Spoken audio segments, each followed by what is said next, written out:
We got one more. Gus, are you here? Gus is here. I like Gus already. Gus brought his sideburns, and I'm very excited about that. All right, Gus is very clever too. He wrote this. Gus is a hero of 100 fights. A native of nowhere and calls home the eastern pine hills of some name I can't. What is it? There you go. Nice. All right. He shares a house. He's smart. With his lovely wife, a no-count hound dog, and 2 morbidly obese cats. Gus, come up here and tell us a story.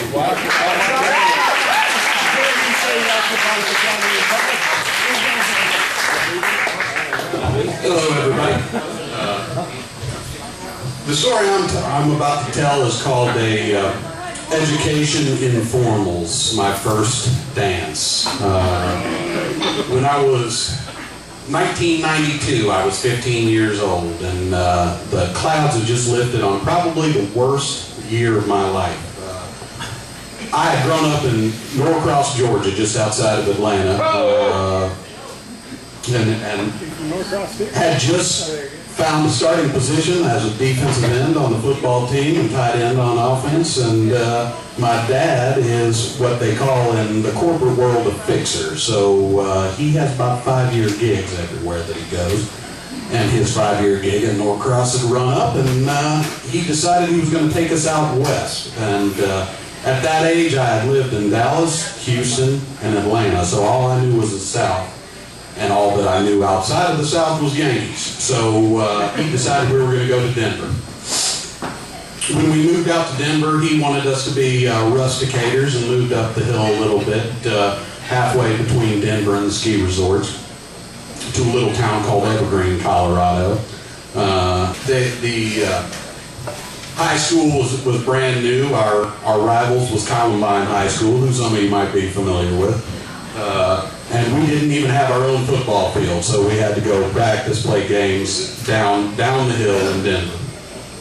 As was the case with our dances and all of our socials, our gym hadn't been completed. That year, I had moved. My parents let me stay in Georgia to finish my football season from the previous year, and they moved me out. We didn't have high school.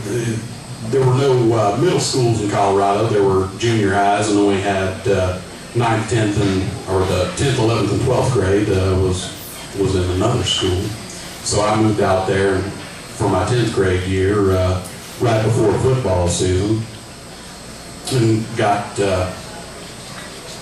somehow wrangled into the homecoming dance committee, and in Colorado, it's a little bit different than it is out here. People don't get behind the whole school spirit thing a whole lot. And they had the high school attendance for the dance. We had a homecoming king and queen, and then we also had sophomore and junior attendance. And somehow I got chosen to run for the sophomore attendant for the dance, and got elected to be the sophomore attendant. Out of no doing of my own, just nobody else ran. So by default, I was the sophomore attendant for the dance. I hadn't talked to my dad for about 6 months at this point, which coincided with the amount of time we had lived in Colorado. And he decided that I was going to have to dress proper for this dance. At the time, I had taken to wearing all my grandfather's old gas truck driving uniforms, and he decided that I probably need some leather-bottom shoes and a pair of slacks and a blazer, so we went to the local department store, and he outfitted me with such. Was not a good look for me at the time, but the fact of the matter is I still wear that blazer to this day. I haven't grown an inch since I was 15 years old, and made me quite a prodigy on the football field till I got to about 16 years old, and everybody else surpassed me. But I got invited to go with a group of people who were the other attendants from the different classes, and somebody's parents had pitched in for a stretch limousine to take us down the hill to the Red Lobster, which was our choice for glamorous dining. When you're in a landlocked state like Colorado, seafood just takes on a different life. Steak's not so glamorous out there, but frozen lobster is delicious. I decided to have the fried platter, or popcorn shrimp, and fried scallops. Well, and I had a few cheese biscuits too, but I didn't realize I had a deadly allergy to scallops at the time, as I had never partaken in them. Nor did I realize that my date for the dance had a bottle of what we used to call suicides, where we would take a 16-ounce bottle and go through our parents' liquor cabinets. And I think that night we were drinking a third bourbon, third cognac, third vodka mixture. And our dance was held in a geodesic dome, which had a very interesting pattern. And as the night wore on and we got that bottle lighter, had very interesting patterns when you stood upright and stared at it and spun in circles. So that's what we commenced to doing. As dancing at the time, what didn't seem all that appealing, but spinning looked real good.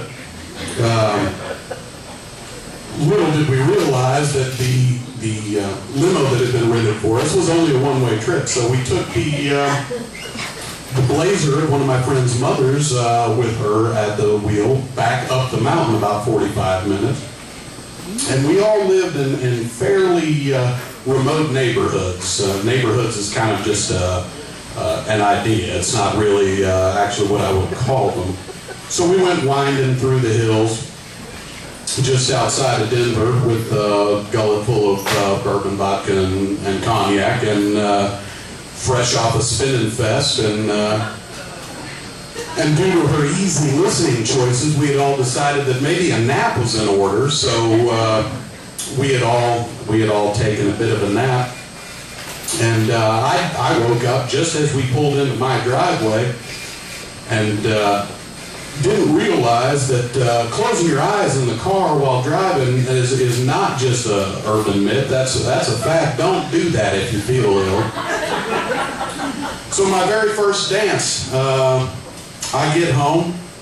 In my mind, I'm thinking about the romantic departure of my date and seeing her off as, well, it's not that romantic when she's dropping me off at my house, but we get to my house. I open my eyes and proceed to vomit all over everybody in the car. Her included.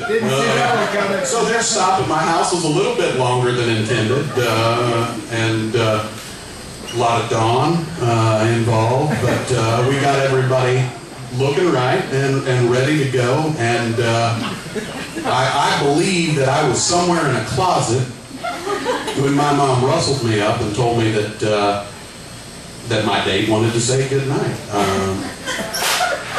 And this is just as I'm emerging as a force at this high school, and this story did follow me the remainder of my career there. She came and she knocked on the door of the bathroom where I was at, and I'll be damned if she didn't give me a kiss goodnight.